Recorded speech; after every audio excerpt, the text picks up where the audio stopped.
Al-Maliki voices appreciation for Iran's stand in solidarity with Syria and its army and people in their struggle against the armed terrorist groups.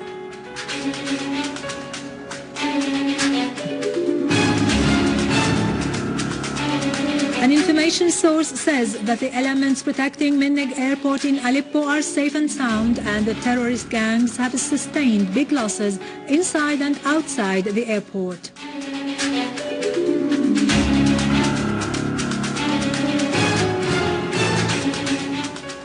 Al-Maliki warns against the danger of the terrorist gangs on Syria.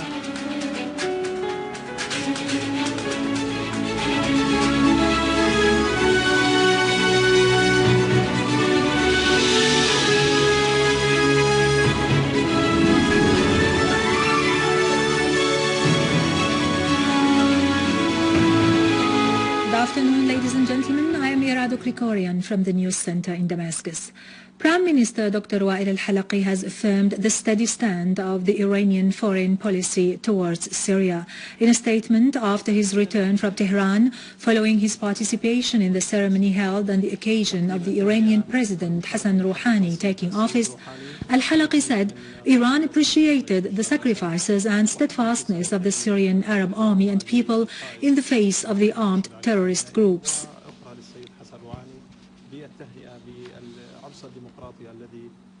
An information source has affirmed that the elements protecting Minnegh Airport in Aleppo are all safe and sound, and the terrorist gangs have sustained big losses around and inside the airport.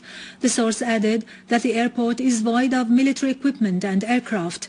He added that the heroes of the armed forces at the airport and in the region surrounding it are courageously fighting the terrorists.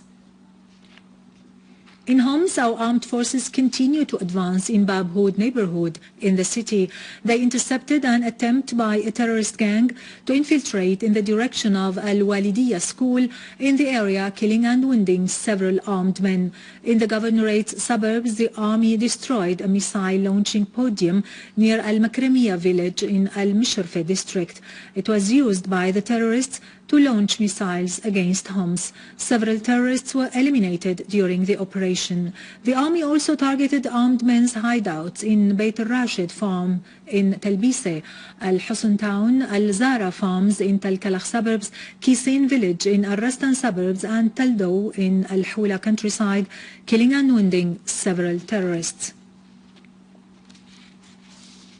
In Daraa suburbs, our armed forces killed and wounded several terrorists after targeting their hideouts and gatherings in Tsil, Tafas, Shabraq, Al-Abdali, Busra al-Sham, Al-Hrak, Mzayrib, Al-Harra and Nawa. They destroyed their weapons and criminal tools.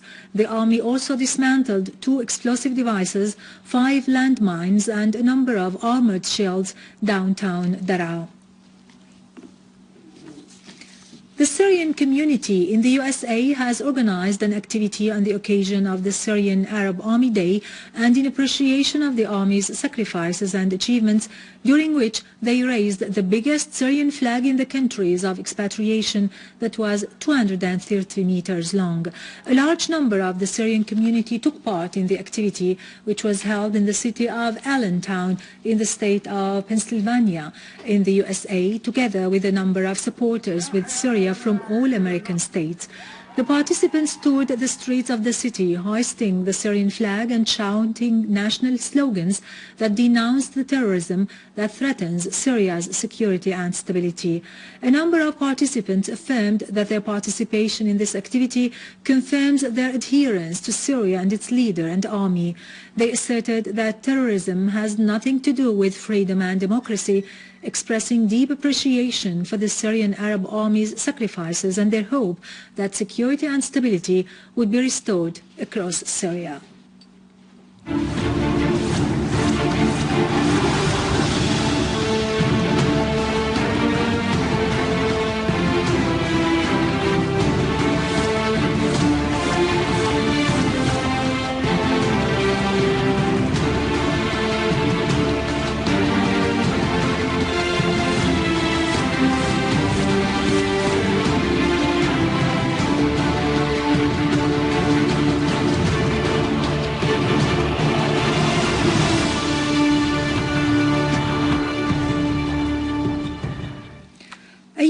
report revealed the difficult conditions of the displaced Syrians, a thing that reaffirms the reality of the refugee camps that are based on political exploitation and trafficking.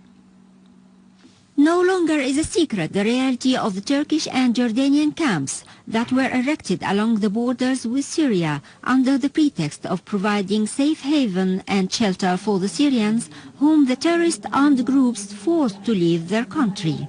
Clear evidence was provided revealing the extent of hypocrisy and exploitation suffered by those displaced.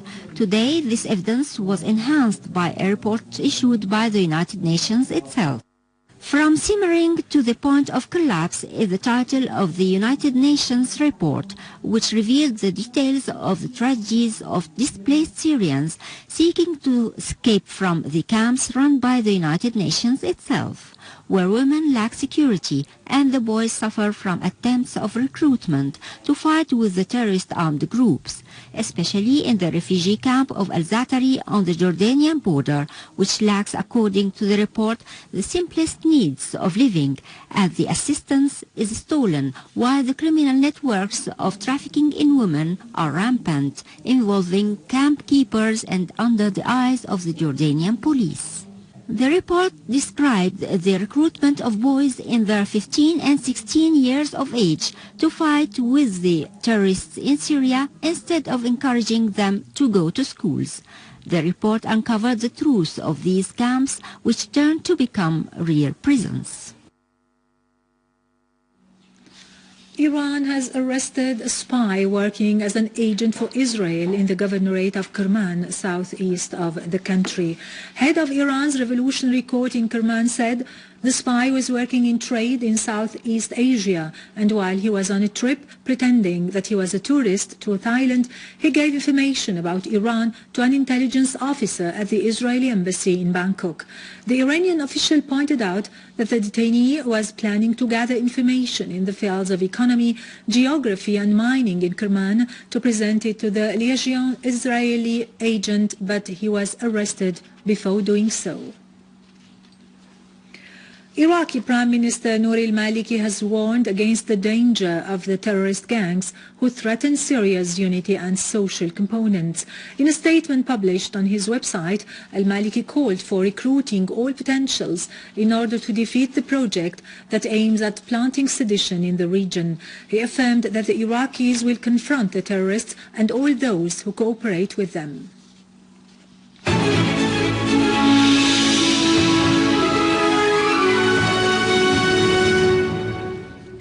Welcome back.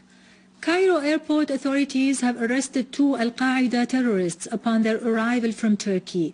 They had 4 suitcases full of al-Qaeda flags, guns, military uniforms and binoculars, in addition to faked passports and a currency forging device.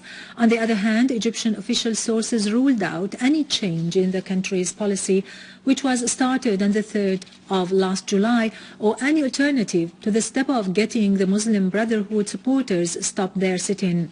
The sources affirmed the need to implement the roadmap outlined following the June 30th revolution.